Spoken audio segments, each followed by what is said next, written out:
বৰঘাট আৰক্ষী চকী 1974 চনত স্থাপিত হোৱা বৰঘাট আৰক্ষী চকীৰ 2009লৈকে ঠিকেই আছিলে, কোনো ধৰণৰ অত্যাচাৰ আৰু টৰ্চাৰ নাছিলে। কিন্তু 2009ত অৰিজিনেল বিডিবি পাৰ্টিৰ ছেক্ৰেটাৰী মহম্মদ সমীৰুদ্দিন শ্বেখ ঢুকাই যোৱাৰ পিছতে তাৰ পিছদিনাৰ পৰাই এই ডুপ্লিকেট বিডিবি পাৰ্টিৰ ছেক্ৰেটাৰী সিৰাজ আলী বাংলাদেশী চাইনৰ সহায়ত আৰু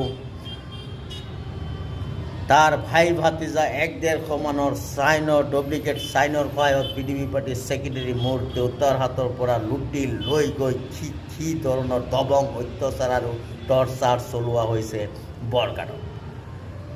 সাধাৰণ মোৰ দেউতাৰ 292 দাগ নম্বৰ মাটি, যি 2024 ৰমজান মাহৰ 11 তাৰিখে কোৰ্টৰ পৰা অৰ্ডাৰ কপি ওলোৱা হৈছে মাটিখন জব্দ কৰিব লাগে, কাৰণ এই মাটিখনৰ পৰা মোক বিৰত কৰিবলৈ মোক মৃত্যু দিয়াৰ চেষ্টা হৰ দিন চলোৱা হৈ আছে। তাৰ মেইন মাষ্টাৰ নায়ক হ'ল নুৰুল ইছলাম। নুৰুল ইছলামে মোৰ দেউতাৰ 2 কাঠা মাটি দখল কৰি লৈ যায় আৰু নজৰুল আইজুলক লগত ৰাখি মোক এই মাটিৰ পৰা বিৰত কৰিবলৈ সিহঁতে মোৰ ওপৰত টৰ্চাৰ আৰু অত্যাচাৰ চলোৱা হৈছে। কাৰণ এই 2 কাঠা মাটিত তাৰ মাৰ কবৰস্থান ঢালিছে নুৰুল ইছলামে, আৰু এই কবৰস্থানৰ সন্মুখত মোৰ ঘৰ, আৰু মোৰ ঘৰ ভাঙি সি এখন মছজিদ সাজি তাৰ মাৰ কবৰস্থানৰ সন্মুখত দোৱা কৰাবলৈ তাৰ এই ধৰণৰ অত্যাচাৰ আৰু টৰ্চাৰ চলোৱা হৈ আছে 2009ৰ পৰা।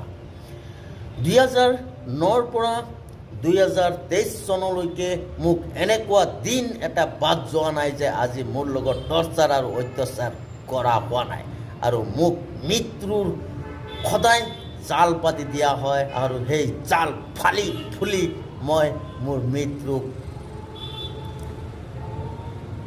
অত্যাচাৰ কৰি মোৰ জান মই জীয়াই ৰাখোঁ।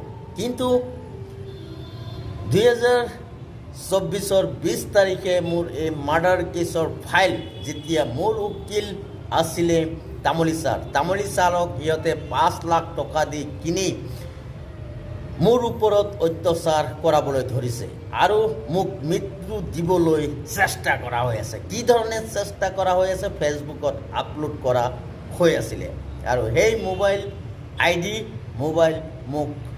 মোৰ পৰা লৈ যোৱা হয় আৰু ID হেক কৰি ৰখা হয়।